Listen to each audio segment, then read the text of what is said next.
Hello everyone, welcome back to the channel. We about to watch 3 True Bizarre Encounters horror stories animated. Dark Ace Animations. Let's go. Let's get into the video real quick. And hear creepy laughter. Yay. On Valentine's Day of 1992, I was a 23-year-old wannabe musician living just outside of Redding, California. I had a part-time job at an auto shop 3 days a week, one that I had to get up at 7 a.m. for, and that year, Valentine's just so happened to fall on a Friday, which meant that I had to work from 8 until 3. But I'd also promised my then-girlfriend that I'd treat her to some special Valentine's Day dinner, complete with gifts and a trip to the movies, meaning that I had around 1.5 hours to get home, freshen up, pick up all my girlfriend's gifts, and then pick her up at work on time. Yes, man. I wasn't looking forward to doing all that Close. rushing around. I was kicking myself for not being more prepared, and I remember driving to work hoping that I might be able to clock out early or something. But then, when I show up at work, all the shutters are down and my boss's truck is nowhere to be seen. I figured that he was probably running a little late, which was way out of character for him, but I didn't immediately assume anything was wrong or anything like that. I just stayed put in my car, leaned back in the seat, and tried to catch a little extra shut-eye until I heard his truck roll into the lot. Next thing I know, I'm catching myself falling asleep, and when I open my eyes, it's almost 8:30 a.m. I've been sitting in that parking lot for almost 35 minutes, and my boss, who practically lived at the auto shop, just hadn't shown up for some reason. I had his home phone number written down somewhere, but this was in a journal back at my apartment, so instead of just sitting there like an idiot, I drove back to my apartment and gave him a call on my home phone. There was no answer at his place, so I left a message on his machine, then basically kind of just sat there, not knowing what to do. On the one hand, if my boss was sick or was off doing something and hadn't planned to open the shop that day, then it was no big deal at all. In fact, it was a blessing, because I had time to go buy my girlfriend her gifts and whatnot. But then no one called me, and I felt like I'd have known if we were going to be closed that day because I wouldn't have been all stressed out about the time. So instead of doing just nothing, I decided to give one of my coworkers a call, just to make sure that we weren't opening like an hour later that morning or whatever. But then he says the same thing. He hadn't gotten any calls, and as far as he knew, we were opening up at the regular time that morning. I then tell him about showing up to a shut shop and our boss not showing up even though I waited a while. I remember how there was a bit of a pause on the line as my coworker thought it over for a few seconds, and then he asked me, "Are you free to do something right now?" I obviously didn't have anything else planned, but then I also wanted to know what he was about to ask me, so I told him something like, maybe. It depends on what that something is. It turns out all he wanted to do was head over to our boss's house to see if he was okay. And since I figured that it'd take minimal time at best and was definitely the mature call, I agreed to head over there with him. About 10 to 15 minutes later, he pulls up outside my parents' place, honks his horn, and I run out and jump in his passenger seat. My coworker seems kind of tense, but other than that, we're still just two dudes on their way over to check on our boss. 'Cause like I said, not just showing up for work like that was way out of character for our boss. And the drive over to his place takes maybe 20 minutes, long enough for my coworker to get pretty worried, I think. I was still kind of looking on the bright side at the time, thinking maybe we might get the day off or something, and I suggested to my coworker that on the way over. He shot the idea right out of the sky, though, saying that the auto shop was our boss's life, how he only ever took Sundays off, and how if he was sick, he would have 100% called us to let us know and probably run things ourselves.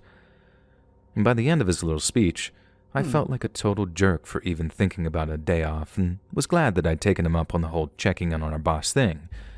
So, a few minutes later, we're turning off onto the road that our boss lives on, and although the houses aren't exactly huge, they're all nicely spaced out with privacy fences, big green hedges, and all that kind of stuff. We get to the house that belongs to our boss, and the moment we pull into the driveway, both me and my coworker get this really bad feeling, because our boss's door is just wide open and his truck is nowhere to be seen. I remember we both sat there on our seats, not saying a word, just looking at that wide open door. It wasn't some big red flag or anything, but that level That's of a worry big red definitely flag got for ramped me. up just a little more. Just not nearly as much as when my coworker reaches over, opens up his glove Oh, box, he got a gun, huh? and pulls out a gun. I'd grown up around guns, so seeing one didn't freak me out or anything. It was the implication in that moment that had me afraid. I think I knew why he pulled it out too, but at the same time, I asked him what the heck was going on. My coworker told me to wait in the car, which immediately had me thinking, why the hell did you ask me to come along then? But then it hit me. He needed me there, just in case anything happened to him. Yep. He left his keys in the ignition, told me to shift over to the driver's seat, and that if he didn't come out in 5 minutes, to drive off and get the cops. I think up until that point, I'd never known what it meant to be truly terrified. I mean, I'd been afraid of all kinds of things. Getting rejected by girls, getting picked up by the cops with some weed on me, or getting jumped on the way home from school. But I only think the word terror or terrified applies when there's a legitimate danger to human life. When my coworker got out of his car and walked towards our boss's house, there was a chance that he might never walk out again, and that was truly terrifying to me. It did occur to me that he could have been slightly overreacting, but by that point, he was already out of the car. And maybe that was wishful thinking on my part, my brain's way of doing a little psychological damage control. But either way, I watched him walk into the house, gun drawn, not knowing what the hell was about to happen. A few minutes later, my coworker comes walking out of the house, and he only makes it a few steps off the porch before he doubles over and starts puking. Yep. And that's when I knew at that moment that our boss was dead. Or at least that there had been some kind of dead body in there or something. Nobody just walks out of a house and throws up unless they've seen something truly messed up. And honestly, right then in that moment, I was really glad that he told me to sit in that car and not follow him into the house. The second he started to puke, I got out of the car and started asking what the hell was inside. And just like before, I think I already knew what he was going to say on some level. I just needed to hear it from him. He never said exactly what it was. He just told me our boss was dead, and that we needed to hang around and wait for the cops because he just called them on his home phone. I remember standing there behind his driver's side door, probably with some dumb, stupefied look on my face. I'd never been in a situation like that before, never even anything approaching something like that. It sort of didn't feel real either, like it was real for my coworker because he saw it, but for me, I don't know. It's like I wanted to see what was in that house just to confirm it wasn't some elaborate prank or something. But then, unless my coworker had just delivered an Oscar-winning acting performance, unless the entire morning had been some elaborate setup, what was happening was real, and I sure as hell didn't want to see what had made my coworker empty his guts out. I didn't know what else to say, so I asked how our boss died. And my coworker was still wiping his mouth on his t-shirt and spitting out the last of his puke when he told me in a very nasally voice, "Murder." I repeated back to him, "Murder?" Because I just could not believe what I was hearing at that moment. I thought maybe it had been some kind of accident, and unlike my coworker, I didn't immediately conclude that there was some kind of human threat involved. Hell, one of the first things that went through my head when my coworker said our boss was dead was that he had taken his own life. He could have blown his own head off with a shotgun, which sure as hell would have made me puke if it had been me walking in on the aftermath. If it was suicide. But when my coworker said murder and nodded when I turned the word back on him in a question, that was the question of, how did he know it was murder? I only asked one more question to my coworker that morning before the cops showed up. I mean, that was the one that I just asked. How could he be so sure that it was murder? The answer that came back is one that I'll remember for the rest of my life. He's taped to a chair. Not long after that, the cops did show up, by which point my coworker had put his gun back in his glove compartment. And we both talked to the cops for a minute or two, then one of them went inside the house to look around. He came back out a minute or two later, not puking but definitely shaken. We talked to the cops a little more, gave them our contact info, then after that, we were told that we were free to leave. I remember wondering what was going to happen over the next few days, and when I asked my coworker what we should do now, he told me, file for unemployment. I asked him if we should get lawyers or something, if the cops might think that we did it or something, and he told me that he didn't think that it'd be necessary. He was right about both. The cops only got in touch with us once more, and the auto shop took years to find a buyer so it could reopen. But to me, that was just small stuff.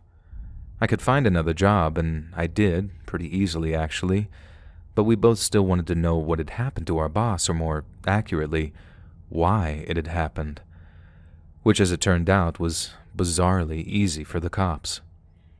So remember, I said our boss's truck was missing when we showed up at his place. Well, it had been stolen by these two drug addicts who had the bright idea of doing a little home invasion on Valentine's Day Eve. They'd heard, very inaccurately, that our boss was loaded, and that he had a bunch of gold bars or something stashed away in his house. He didn't, and he tells them that, but they didn't believe him. So they taped him to his computer chair, took off his shoes and socks, and began torturing him to get him to fess up. Obviously, he didn't have anything stashed away, and apparently he even offered to take them to an ATM so they would at least stop burning his feet with lighters and lit cigarettes. But no, they want the non-existent gold bars or bonds or whatever the hell they were looking for, so they kept on working their way up his legs until they got to his junk. I heard someplace that they were still torturing the guy when his heart just gave up and gave out on them. But still, they didn't want to leave empty-handed. So these two animals then took the keys to his truck and drove around trying to sell the thing in Reading. They didn't even drive to the next town over to throw the cops off their scent. And so a few hours after we spoke to the cops, some patrol unit was pulling over my boss's truck and arresting the two pieces of human trash who were in it. The female half of the couple later told the cops that the only reason they went looking for this big score like that was so she and her man could buy each other Valentine's Day gifts. Sure. To me, that's the only truly bizarre aspect of this whole thing.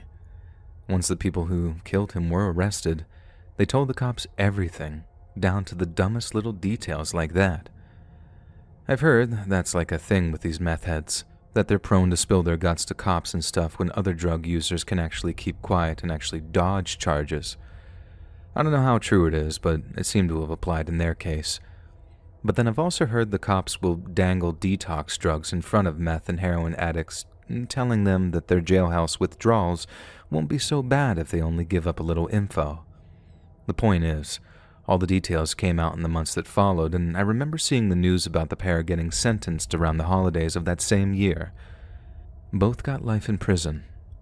But if you ask me, they should have dug a hole under that goddamn prison and thrown those two animals in there with no food or water until they just shriveled up and died. Need gold bars to pay for anything else in the face gifts? of what they did to my friend and my boss seems like a slap on the wrist.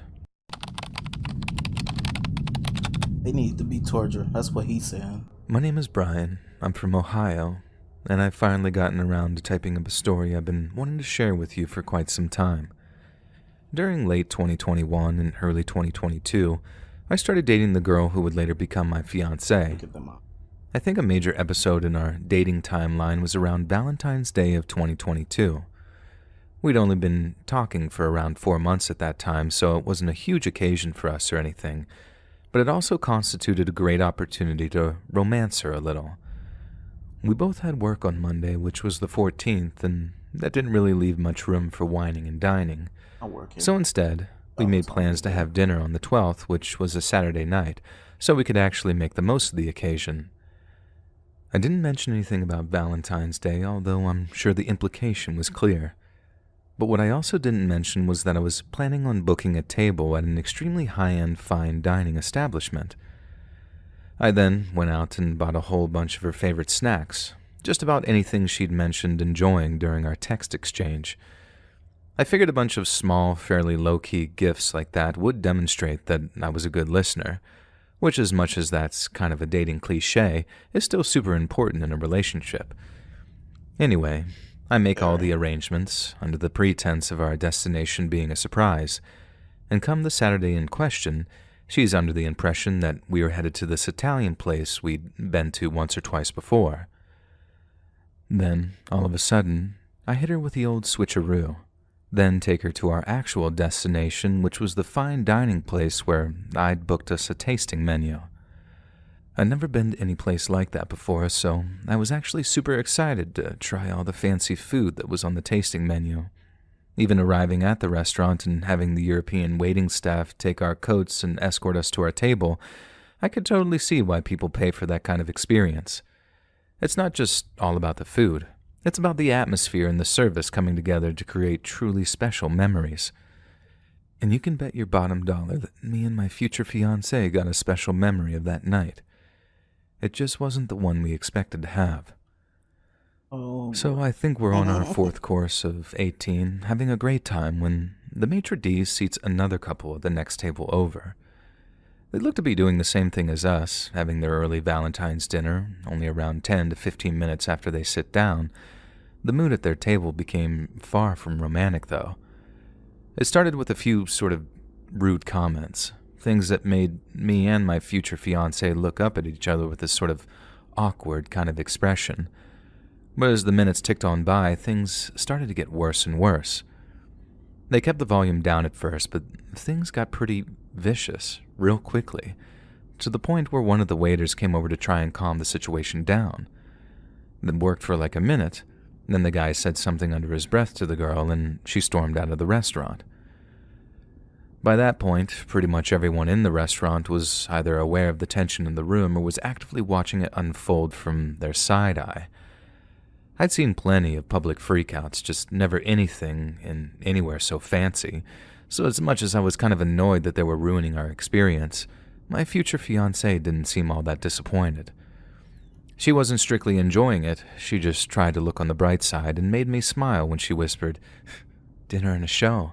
You are treating me this evening." I think that's one of those moments that I knew that she was the one. And she knew how upset I'd be if I thought some total idiots had ruined our special evening and chose to brush it off like it was nothing. She was just as disappointed as I was. She just knew how much it'd mean to me if she'd failed to show it.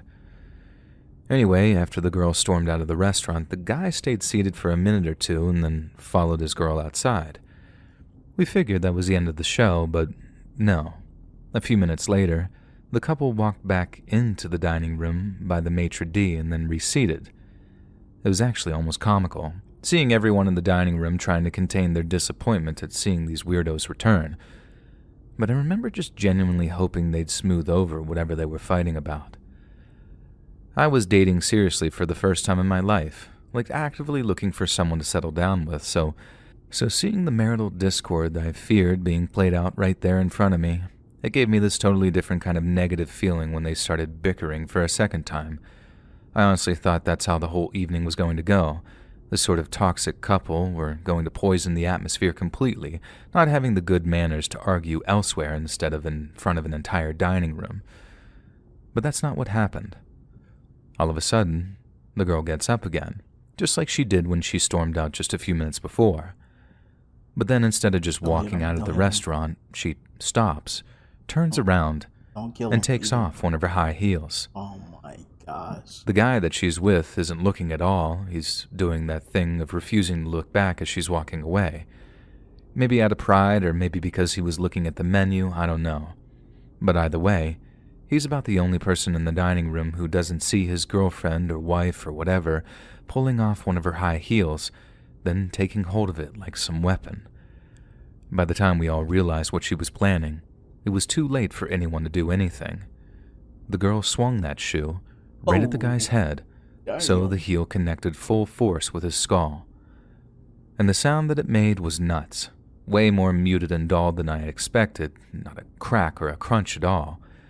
And then, instead of collapsing onto the table in front of him or just falling limp out of his chair, the guy just goes rigid. He almost propelled himself out of his chair, sending all kinds of glasses flying off the table in the process.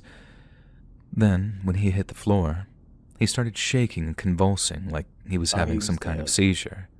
He's dying. People started jumping into action, restraining the girl and rushing over to the guy, who by that point was bleeding all over the floor too, and my future fiancée was one of them.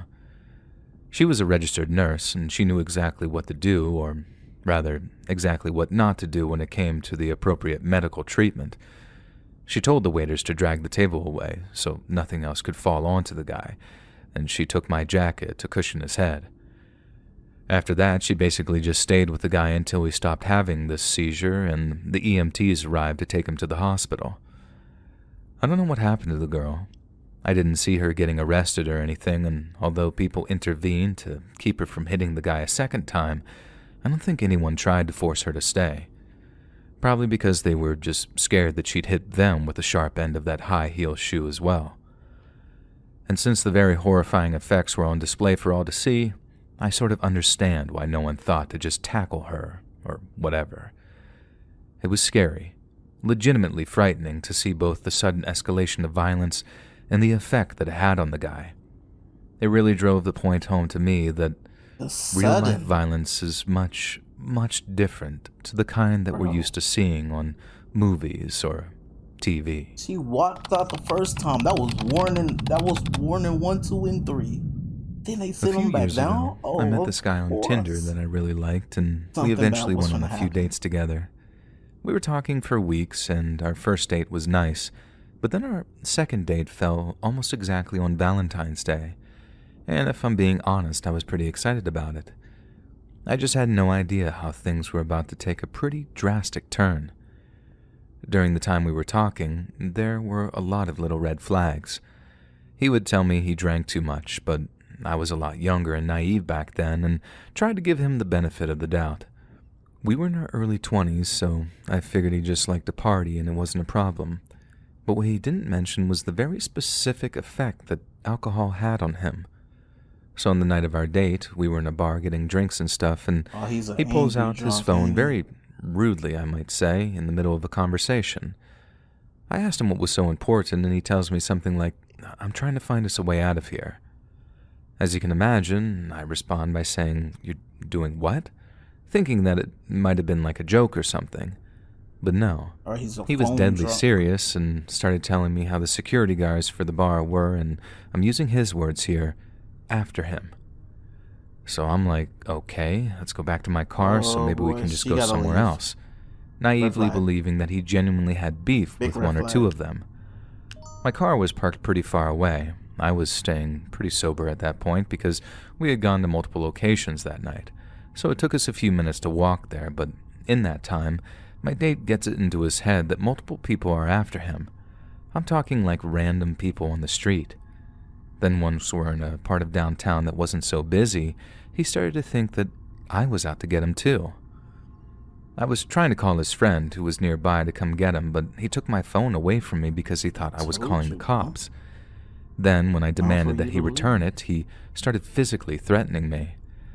I got so scared because I thought, if he hurts me here and leaves me here, nobody's gonna find me until morning, and it was really cold out. His friend eventually came and got him, and I left.